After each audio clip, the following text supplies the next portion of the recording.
Chris Matthews. This is 8 News Now at 11.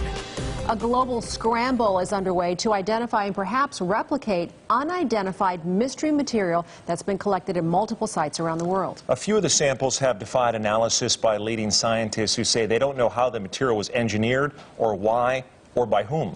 Now, some of this metamaterial was allegedly collected in connection with UFO incidents, which gives the whole endeavor another worldly glow. The I-Team's George Knapp has the story and the Las Vegas connection. The whole fleet of them. Look on the ASA.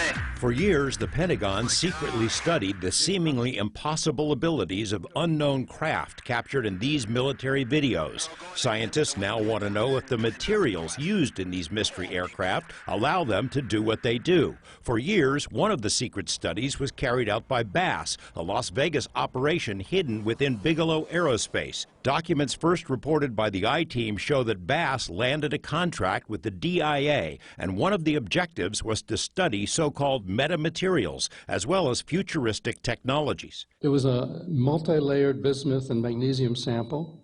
Bismuth layers less than a human hair. Magnesium samples about 10 times the size of a human hair. Supposedly picked up in the crash retrieval of an advanced aerospace vehicle. Looks like it's been in a crash.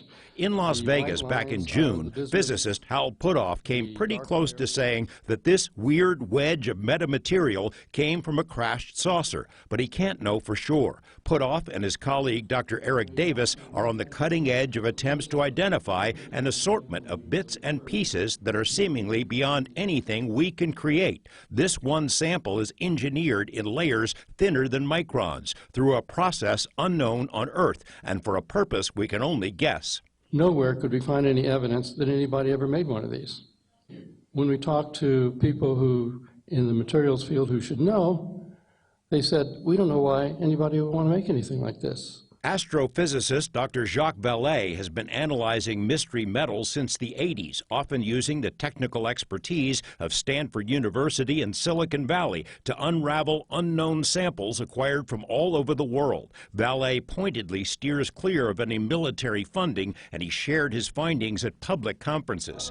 We have multiple samples now from multiple sources, ranging a wide variety of integrity.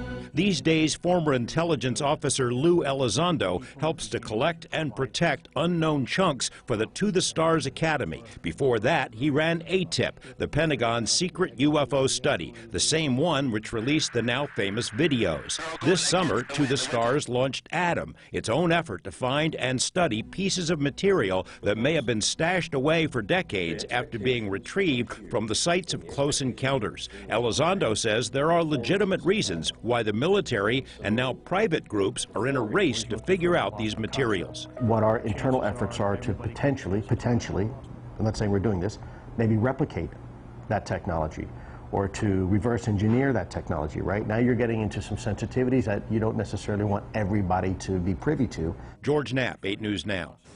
By the way, when the New York Times broke its story last year about the Pentagon's UFO study, it reported that a sample of mystery material was secretly stored at Bigelow Aerospace. Managers of that program told the I-Team that while they're familiar with some of the metamaterial samples, none were ever stashed here in Las Vegas. If you would like to learn more about the various attempts to crack the mystery, we have additional links on our website at lasvegasnow.com.